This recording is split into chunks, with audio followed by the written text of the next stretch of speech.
Hey folks, welcome to AP Physics. We're going to kick it off today with machines.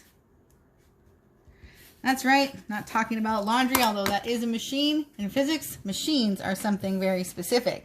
Machines are things that change direction or force or both, usually for a mechanical advantage. Let's write that down. Machines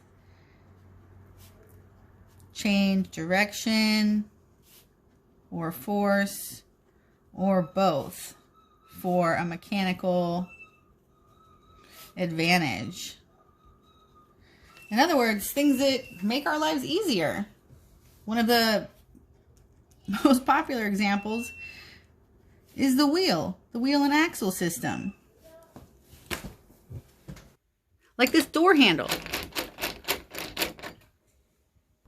That door handle had us turning one way and had another piece going in and out of the door.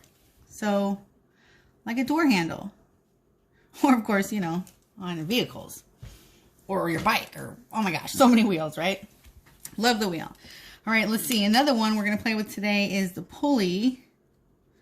Pulleys. Pulleys are awesome. Let's see. It's too dark for me to take you out to the flagpole. So let's just write this one down. Like a flagpole, although there are many pulleys systems you can find around. Oh man, I'm trying to think of some right off the top of my head.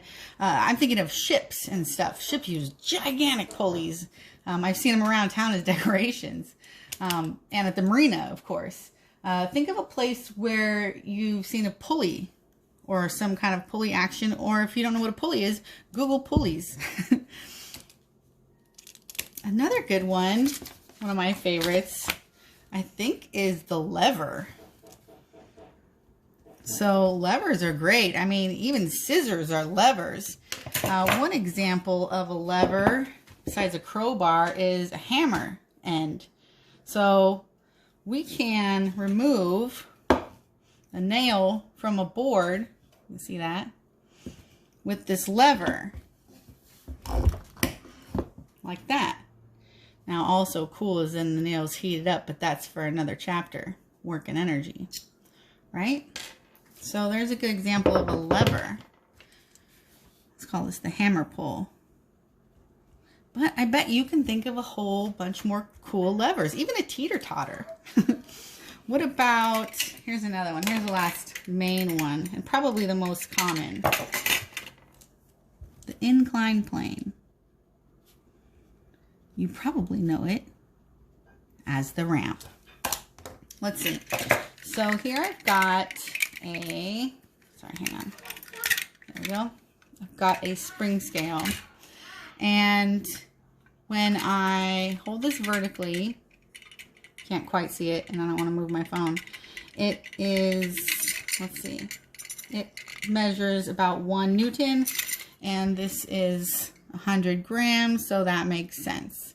So a ramp is going to change the force. Check this out. I've got my same board here. I'm just going to lift this, and we'll watch what it does. So we know up here, we know that it's maxed out, but let's see. Oops, sorry. Let's do it again. Let's do it again. Let me do it higher. There we go, there we go, there we go. Okay. Right? Trying to keep it in frame too. It's not very, it's like friction's too much for it. I was doing it earlier. It was working pretty good. Let me see. Hang on a sec. I guess that's all it is. Yeah, that's all I was doing. Is that, you know, as the angle increases here, you have to put more work in to move it. So having a ramp is different than lifting something straight up. Lifting this straight up, we would have to put in 1 Newton multiplied by the distance that we lifted it. If we had a ramp, we would be doing it would counteract, right? We have a longer distance with a lower force. It's like driving a cup.